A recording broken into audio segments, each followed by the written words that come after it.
Starmer is failing harder than cheap toilet paper. He can't keep his own shit in order at this point. He's lied about simply everything from pensions to taxation to monetary policy, and now he's going to raise council tax by 10%. He even broke rules during lockdown when he had his vocal coach over to give him some lessons, and she did a pretty poor job because he still sounds like he's got a major stinking cold even when he's denying stuff he obviously did. Don't worry, I'm not here to thrash the living daylights out of you. A lot of you are probably thinking, what the hell is Aunt Middleton doing here at the Reform Conference? Well, what do I know about politics? I know enough about modern day politics to realise that it's not working here in the UK. Hence, the solution is in the title, reform.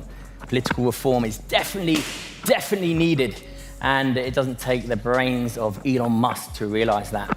What do I know? Now, I do know about national security. I do know about safety. I do know about personal safety. I do know about community. I do know about teamwork. I do know about coming together. Remember when Keir Starmer promised to be the grown-up in the room? Yeah, well, Katie Hopkins just shoved him into political detention, and Aunt Middleton made him run metaphorical laps until his dignity begged for mercy. This isn't a mild critique, it's a demolition job with banter grenades. Starmer's flip-flops, bland speeches and endless fence-sitting just got the spotlight treatment. Hopkins tore through his credibility like it was a soggy manifesto, while Middleton asked, "Is this your leader or a confused librarian lost at a war zone?" Spoiler, Keir didn't survive. Keir Starmer now says he's the guy that's going to control our borders. The same Keir Starmer that decriminalised illegal immigration, has prioritised illegals over our own good people, has thrown them into hotels and generally prioritised them for housing as well, and wanted to make sure that anyone who spoke out against illegal immigration was called far right and put in prison. But now suddenly he's all for it. He also says that those arriving in our country should speak English. Maybe he could go to Birmingham or Bradford or Luton or Leicester or any other of his voting areas and say that, because none of them will understand a bloody word. Is going to be a lot worse unless we get a grip of it right now. We need to revert back to the basics. Let's strip everything down, back to the basics. Identity. We need the umbrella identity of British culture. British culture needs to be at the forefront of everything. By all means, come in, practice your culture. We are accepting, by all means, but we need an umbrella culture. We need that identity, because then we have our rules and regulations, which everyone needs to adhere to. Okay? That way, it stops double standards. Keir Starmer, the man who brought the thrill back to politics by making watching paint dry seem like an edge-of-your-seat thriller. If British politics had a mascot for mildly disappointing, it would be Starmer, serving you a full-course meal of blandness with a side of indecision. Somewhere between the courtroom dramas and Labour leadership, he managed to transform himself from a formidable barrister into the human equivalent of a beige cardigan. Comfortable, safe, and about as inspiring as a lecture on tax law. And I got asked a question by Nigel and his wider team saying, could you do that with a broken country? How do you do that? And we went through how I broke people down. I said it's quite simple. Now, what I do with individuals, I bring them into a camp. I close those gates. Let's call it the border. I close the gates and I make sure that no one comes in unless they benefit the environment. Okay? Super important. From day one, Starmer promised he was the change Labour desperately needed, but the only change we got was the background colour on the party's PowerPoint presentations. It's like he showed up at a rave and decided to switch the music to elevator jazz. Yes, that's how he lights up the room. His idea of a bold policy is politely nodding at suggestions, then slowly backing away with a confused smile, leaving everyone wondering if they imagined the whole conversation. When we are being directly threatened by states with advanced military forces, the most effective way to deter them is to be ready. I can announce today that we're going to build at least 6 new munitions factories in the United Kingdom, generating over 1,000 jobs. We will build thousands of new long-range weapons in the United Kingdom to boost European deterrence. supporting around 800 more jobs. We will defend our homeland by investing in our air and missile defence to better protect these islands.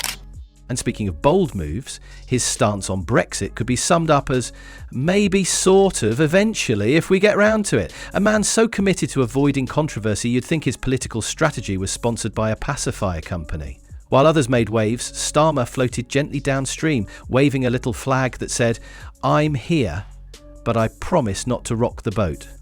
Comrades, my name is Keir Starmer, and I'm here to fuck the foundations. When I became your Prime Minister, not only did I get new hair and glasses provided by a donor who now has full access to 10 Downing Street and my bedroom, we were promised three things. Number one, we would be fully costed and fully funded. We're so fully funded and fully costed, we're essentially just like Katie Price, or HS2, or the public sector in Argentina pre-Milei, depending on your sense of humour. In order to make the £22 billion hole in the budget even worse, we have spunked a whole bunch of cash at train drivers and junior doctors. Watching him debate is like watching a librarian shush a tornado. Impressive effort, but ultimately ineffective. Every time he tries to land a punch, it's like watching someone throw a wet sponge at a brick wall. The opposition barely flinches, and the audience is left wondering if they missed the point entirely. His speeches have all the excitement of a tax seminar and the passion of someone who just realised they left the oven on at home. Keir here. My director of strategy, who's a right ginger, has said that I should explain our new policy on migration very simply. So before, we loved illegals. We couldn't get enough of illegals. Illegals, come, welcome. I helped bring them in. I put them in hotels. I also love a Rwandan. I love me a stubby Rwandan. In fact, I love all illegals because they are the ones that vote for us. Even his public image screams safe bet. He's the political equivalent of decaf coffee. Looks like the real thing, tastes a bit like the real thing, but ultimately leaves you wondering why you bothered. He wears suits like he's auditioning for the role of man who will never upset anyone ever. And his smiles look like he's just been told the Wi-Fi's down indefinitely. How about when he promised to unite the Labour Party? That was cute. Now, instead of a party rallying behind him, it feels more like a group therapy session for people who miss the good old days of fiery speeches and clear convictions. Starmer's leadership style is a masterclass in vague assurances and strategic silence, a political Houdini who vanishes just when you're expecting some accountability. His approach to handling the media is equally underwhelming. While other politicians swing from scandal to scandal like acrobats, Starmer's biggest headline is usually about which bland charity dinner he attended. His social media presence is like a beige wall. There, but utterly unmemorable. You could scroll past his posts and think you accidentally muted politics altogether. And, the gaffes. For a man who built his career in the courtroom, Starmer has an uncanny ability to say the wrong thing at the wrong time, like a legal version of a dad joke that falls flat every time. Whether it's mixing up statistics or giving an overly cautious response to a crisis, he manages to sap the energy out of any discussion faster than you can say boring. We are on that edge where violence has hit the streets. We've all seen it. I don't need to mention what it is. We've all seen it. And it might not happen in your community, but it's happening. The majority, you go outside of London, it's happening outside, even on the borders, even in London itself. You look at the knife crime. I know Anne mentioned it before. Knife crime, gun crime. Wow. Talk about that second layer of security, which is the community, non-existent. Do you know why? Because we've got a non-existent security on the borders. So what's it doing? It's filtering in right into the centre of our communities. But let's give credit where it's due. His ability to dodge tough questions is unparalleled. If there were Olympic medals for sidestepping, Starmer would own the podium. Journalists ask, "What's your plan for X?" And he replies with a story about his favourite charity walk. It's political judo, but without the flair. And yet, despite all this, his supporters cling to him like he's a lighthouse in a storm, or maybe just a mildly useful lamppost. The hope seems to be that one day he'll snap out of it, channel some fire, and become the leader they desperately want. But for now, Starmer is the embodiment of nice guy politics. Pleasant, predictable, and about as exciting as a damp weekend in Stoke-on-Trent. So what's the legacy of Keir Starmer so far? A lot of well-meaning speeches, a near complete absence of controversy, and a political career that feels like it's being run in slow motion. He's the bland porridge to the spicy curry of British politics, the man who makes people long for the days when politicians at least argued loudly and passionately, even if they didn't always make sense. See, Keir Starmer's knack for making mountains out of molehills is truly an art form. While other politicians stir the pot, create fiery debates, and occasionally commit career-ending blunders, Starmer is the human embodiment of meh. You'd think after years at the bar, where sharp wit and quick thinking are currency, he'd bring at least a pinch of that courtroom drama to politics. Instead, he serves up dry, tepid monologues that put even the most caffeine-addicted insomniacs to sleep. Don't see that, and there isn't a case for rejoining the EU, and that's why I've been clear that because we've had a referendum, we've made a decision. If we've learned one thing, it's that the uncertainty of a referendum and everything that then follows is very, very bad for our economy. And our job, if we're privileged enough to come into government, will be to clear up the mess and rebuild our country. That means we have to make Brexit work. So don't get me wrong, I'm not saying that the deal we've got is good enough. It was said to be, oven ready. It wasn't even half baked. So we've got to get a better deal, and we will get that better deal. You've seen some of the news this morning about Vauxhall and others and their worries about job losses. We've got to turn all that around, but it'll be a question of making Brexit work, not rejoining the EU. I think that we need to have a closer trading relationship to fix the problems that we've got. And the man has the charisma of a damp sponge. Remember when the country was craving leadership during crises? Starmer showed up like an understudy who forgot his lines, fumbling through half-baked statements and leaving the public wondering if he was actually paying attention. While the world burns, he's busy rehearsing the politics equivalent of "please don't notice me." And let's talk about his decisive leadership style, which might be better described as a masterclass in procrastination. If political leadership were a game of chess, Starmer plays checkers and loses because he keeps hesitating before each move. Policy decisions under his watch are like waiting for a kettle to boil. You know it's eventually going to happen, but you're not sure if it will be today, tomorrow, or in another election cycle. His tough stance on issues, you'd miss it if you blinked.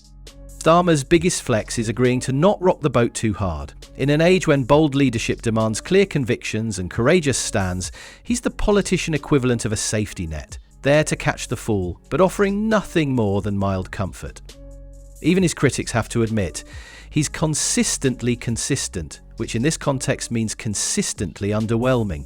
What's truly baffling is how he manages to exude a mix of overcautiousness and unintentional evasiveness simultaneously. It's like watching a cat trying to decide whether to jump off the couch or stay put. The pause before any answer feels so prolonged. It's as if he's dialing a psychic hotline for permission. And when he finally speaks, it's with the enthusiasm of someone reading the terms and conditions on a software update. If they benefit the environment, they can come in. 2, if they benefit the individuals in my camp, i.e. the countrymen and women. If they benefit them, you can come in.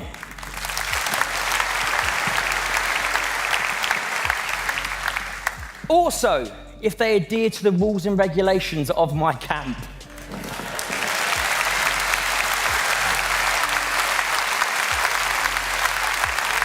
And when I started to break it down, I was like, wow, actually, if we go back to the bare basics, if we strip it all back down, there's super similarities here. It's not too dissimilar. Yes, it's a lot more complicated, but it's not too dissimilar. And that wardrobe. Watching Starmer dress for political battles is like watching someone choose their outfit for a 3-day conference on municipal recycling policies. The suits are fine, maybe a bit too fine, but he wears them like armour against personality. If charisma were a suit, Starmer wouldn't even have an off-the-rack version. Then there's the much-hyped promise of bringing Labour back to the centre. This political centre sounds suspiciously like a vacuum, an empty void where ideas go to disappear and voters go to take a nap. His centrism is less a political philosophy and more a euphemism for, please don't ask me any hard questions. Remember the buzz around his anti-corruption drive? Well, that campaign looked more like a PowerPoint presentation than a revolution. Starmer's approach to rooting out corruption was so gentle and so cautious, it's like watching someone try to extract a splinter with oven mitts. All talk, no action. Classic Starmer. His media appearances are a spectacle of blandness. While other politicians show flashes of passion, Starmer's interviews look like he's reading from a script someone else wrote, in a monotone designed to lull viewers to sleep. Journalists used to come prepared with tough questions, but eventually they gave up and started just asking him about the weather. Keir Starmer has been in Italy with Meloni. So you've got a left-wing, radical left-wing human rights guy over with what would be labelled as far-right Meloni in Italy. Now, I appreciate many of you will know much of this already, but it bears repeating at some level. Firstly, Meloni has been very successful at getting migrant numbers down. She's done that by, number one, hitting where they leave. So Tunisia, Egypt, Libya, she's making deals with those guys to stop the boats. And let's not forget his uncanny ability to inspire absolutely no passion whatsoever. You could drop 1,000 bees into a room with Starmer and still have the energy level be lower than his speeches. He's the political equivalent of decaf espresso. Looks like it should do something, but leaves you wondering if you wasted your time. Even his political allies seem unsure whether to rally behind him or start drafting a eulogy. Starmer's leadership style can best be described as "please like me." He nods politely, avoids confrontation like it's the plague, and hopes that by being reasonable, he'll earn brownie points with voters who want excitement served on a silver platter. Spoiler, it's not working. His reaction to scandals has the emotional range of a damp dish rag. While other politicians turn crises into opportunities, Starmer treats them like inconvenient interruptions. No grand speeches, no fiery condemnations, just a shrug and a quick pivot back to whatever bland policy note he was about to read. You know how some politicians have catchphrases or memorable quotes? Starmer's most memorable line is probably the sound of silence. His ability to avoid saying anything memorable is nothing short of an art form. Ask him a tough question and you get the political equivalent of a shrug emoji. Now, the moment those gates are closed, hopefully that individual feels safe. Super important, because safety then trickles into trust. If you feel safe around someone, you can start to trust someone. If you feel safe in a community, you can start to trust that community. If you feel safe in a country, you can start to trust that country. There's also his approach to party unity, an almost mythical quest. Starmer talks about healing divisions like a therapist who's forgotten the names of all his patients. The Labour Party's internal turmoil continues unabated, and Starmer's leadership feels like someone trying to put out a forest fire with a garden hose. Watching him on stage, you can almost hear the collective yawn from the audience. The man's delivery is so monotonous, it's a wonder anyone stays awake. If speeches were lullabies, Starmer would be the world champion. The media's love-hate relationship with him is telling. They praise his calm and measured tone, which in journalist speak means not exciting enough to write about. His interviews are less newsworthy events and more like background noise, safe to ignore but occasionally necessary. Even his attempts at humour fall flat, like a soufflé that never rises. He tries the occasional dry quip, but it lands with all the impact of a soggy biscuit. If wit were a weapon, Starmer would be disarmed. And what about his policy agenda? It's about as clear as mud. Starmer seems to believe that if he repeats phrases like fairness and justice enough, something resembling a plan will emerge. But beneath the rhetoric, there's little evidence of a coherent roadmap. Keir Starmer having an affair with his voice coach. I know, dog. I know. Disbelief. I mean, I think we all have some questions, don't we? Question 1. Why do guys always have affairs with people that look exactly like the wife they already had? I mean, if you've already got that wife, what's the point of having an affair with another woman who looks exactly the same as the wife that you apparently don't want? Why not pick someone, you know, super exciting, maybe with massive boobs, or a lady from another continent with an enormous bottom?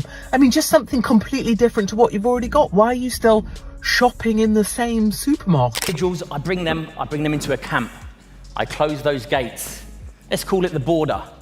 I close the gates and I make sure that no one comes in unless they benefit the environment. His economic policies are often overshadowed by his reluctance to take bold stands. In times when voters demand clear answers, he offers vague platitudes. It's like being handed a map with the words "somewhere over there" scribbled on it. On foreign policy, Starmer's record is equally cautious. Where others draw lines in the sand, he draws little dotted lines, hoping nobody notices. He talks about standing up for Britain's interests, but it's hard to tell if that means anything beyond a polite handshake and a nod. His handling of the party's past scandals has been tepid. Instead of decisive action, Starmer opts for slow-motion investigations and carefully worded statements. It's the political equivalent of trying to put out a wildfire with a garden sprayer. One of the more baffling aspects of Starmer's leadership is his apparent aversion to controversy. Politics is a contact sport, but he plays like someone afraid of bruising his political manicure. It's as if he believes that if he stays perfectly neutral, voters won't notice his lack of concrete policies.